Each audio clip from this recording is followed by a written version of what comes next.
അദ്ദേഹത്തെ കണ്ടില്ലല്ലോ. ഞാൻ മാത്രമല്ല, അവിടെ മാധ്യമങ്ങളുടെ മുമ്പിലാണ് ഞാൻ ഇറങ്ങി വന്നിട്ട് 2:50 തേവര കോളേജിൽ നിന്ന് ഇറങ്ങുന്നത്.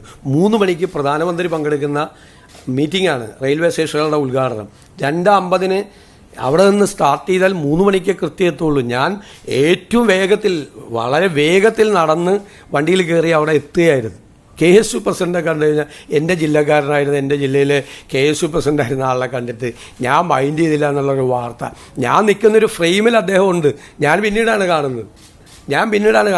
മാത്രമല്ല, അന്ന് രാവിലെ 10 മണി മുതൽ 1 മണി വരെ ഞാൻ എറണാകുളം ഗസ്റ്റ് ഹൗസിലുണ്ട് എന്നുകൂടി എൻ്റെ ഓഫീസ് അദ്ദേഹത്തെ അറിയിച്ചത്. ഇത് 2 മണിക്കാണ് ഈ പരിപാടി.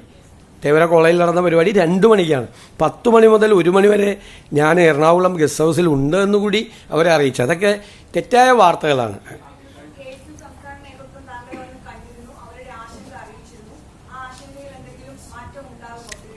അല്ല, ഞങ്ങൾ അവരുമായിട്ട് സംസാരിച്ചു. KSU കോൺഗ്രസിൻ്റെ മായിട്ട് ബന്ധപ്പെട്ട് പ്രവർത്തിക്കുന്ന ഒരു വിദ്യാർത്ഥി സംഘടനയാണ്. അവരുമായിട്ട് ബന്ധപ്പെട്ട കാര്യങ്ങൾ അവർ വന്ന് സംസാരിച്ചു.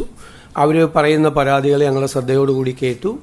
അതിൽ ഗവൺമെൻറ്റിൻ്റെ ഭാഗത്തു നിന്നുള്ള ക്ലാരിഫിക്കേഷൻ എന്താണ് അതിൻ്റെ കാരണം എന്ന് അവരോട് വിശദീകരിച്ചു. പിന്നെ നിങ്ങൾ പ്രചരണം നടത്തിയത് മുഖ്യമന്ത്രിയെ കാണാൻ അനുമതി കൊടുക്കുന്നില്ലെന്ന ഒരു കാര്യം ഞാൻ വ്യക്തമാക്കാൻ ആഗ്രഹിക്കുന്നു. ആർക്കും വന്ന് എന്നെ കാണാം, അതിനുള്ള അവസരം കൊടുത്തിട്ടുണ്ട്. നിങ്ങൾക്കറിയാലോ, ആയിരക്കണക്കിന് ആളുകളാണ് കാണാൻ വരുന്നത്. 10,000-കണക്കിന് പരാതികളാണ് കിട്ടുന്നത്. ആ പരാതികൾ പരിഹരിക്കാനുള്ള സംവിധാനവും മുഖ്യമന്ത്രിയുടെ ഓഫീസിൽ ചെയ്തിട്ടുണ്ട്. ആർക്കും വേണമെങ്കിൽ, ഒരാൾക്കും എൻ്റെ ഓഫീസ് ഇതുവരെ അനുമതി നിഷേധിച്ചിട്ടില്ല. നിങ്ങൾ പല വാർത്തകളും കൊടുത്തു അനുമതി നിഷേധിച്ചെന്ന്. ഇത് ശരിയല്ല. കാരണം ഒരു വ്യക്തിക്ക് കാണാൻ പറ്റാവുന്നതിൻ്റെയൊക്കെ അപ്പുറത്താണ് ആളുകളെ കാണുന്നത്. സ്ഥിര സാധാരണക്കാരും പാവപ്പെട്ടവരുമായ ആളുകൾ കേരളത്തിൻ്റെ വിവിധ ഭാഗങ്ങളിൽ നിന്ന് വരികയാണ്. വിവിധ സംഘടനകളെ പ്രതിനിധാനം ചെയ്തുകൊണ്ടുള്ള ആളുകൾ വരികയാണ്. 10 വർഷത്തിന് ശേഷമുണ്ടായ ഒരു ഭരണമാറ്റവുമായി ബന്ധപ്പെട്ട് PSC പരീക്ഷയിലെ റാങ്ക് ലിസ്റ്റുമായി ബന്ധപ്പെട്ട ആളുകൾ, ആശ്രിത നിയമനത്തിന് വേണ്ടി വരുന്ന ആളുകൾ, ബാങ്ക് ജപ്തിയുമായി വരുന്ന ആളുകൾ ഉൾപ്പെടെയുള്ള ഏറ്റവും സാധാരണക്കാരും പാവപ്പെട്ടവരുമായ ആളുകളെ മുതൽ പ്രധാനപ്പെട്ട ആളുകളെ വരെ, ബാങ്കുകളുടെ പ്രതിനിധികൾ, സംഘടനകളുടെ പ്രതിനിധികൾ, കേരളത്തിൽ ഇൻവെസ്റ്റ്മെൻറ്റ് നടത്താൻ വേണ്ടി താല്പര്യമായിട്ട് വരുന്ന ആളുകൾ ഉൾപ്പെടെയുള്ള മുഴുവൻ ആളുകളെയും കാണുന്നുണ്ട്. ഞാൻ ആരെയും കാണുന്നില്ലെന്നോ എൻ്റെ ഓഫീസ് ആർക്കെങ്കിലും അനുമതി നിഷേധിച്ചെന്നോ നിങ്ങൾ ദയവ് ചെയ്ത് വാർത്ത കൊടുക്കരുത്. അത് തെറ്റാണ്.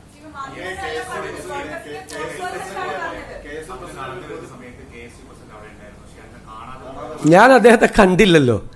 ഞാൻ മാത്രമല്ല, അവിടെ മാധ്യമങ്ങളുടെ മുമ്പിലാണ് ഞാൻ ഇറങ്ങി വന്നിട്ട് 2:50 തേവര കോളേജിൽ നിന്ന് ഇറങ്ങുന്നത്. 3 മണിക്ക് പ്രധാനമന്ത്രി പങ്കെടുക്കുന്ന മീറ്റിംഗാണ്, റെയിൽവേ സ്റ്റേഷനുകളുടെ ഉദ്ഘാടനം. 2:50 അവിടെ നിന്ന് സ്റ്റാർട്ട് ചെയ്താൽ 3 മണിക്ക് കൃത്യം എത്തുള്ളൂ. ഞാൻ ഏറ്റവും വേഗത്തിൽ, വളരെ വേഗത്തിൽ നടന്ന് വണ്ടിയിൽ കയറി അവിടെ എത്തുകയായിരുന്നു. KSU പ്രസിഡൻറ്റ് കണ്ടു കഴിഞ്ഞാൽ എൻ്റെ ജില്ലക്കാരനായിരുന്നു, എൻ്റെ ജില്ലയിലെ KSU പ്രസിഡൻ്റായിരുന്ന ആളെ കണ്ടിട്ട് ഞാൻ മൈൻഡ് ചെയ്തില്ല എന്നുള്ളൊരു വാർത്ത. ഞാൻ നിൽക്കുന്നൊരു ഫ്രെയിമിൽ അദ്ദേഹം ഉണ്ട്, ഞാൻ പിന്നീടാണ് കാണുന്നത്. മാത്രമല്ല, അന്ന് രാവിലെ 10 മണി മുതൽ 1 മണി വരെ ഞാൻ എറണാകുളം ഗസ്റ്റ് ഹൗസിലുണ്ട് എന്നുകൂടി എൻ്റെ ഓഫീസ് അദ്ദേഹത്തെ അറിയിച്ചത്. ഇത് 2 മണിക്കാണ് ഈ പരിപാടി. തേവര കോളേജിൽ നടന്ന പരിപാടി 2 മണിക്കാണ്.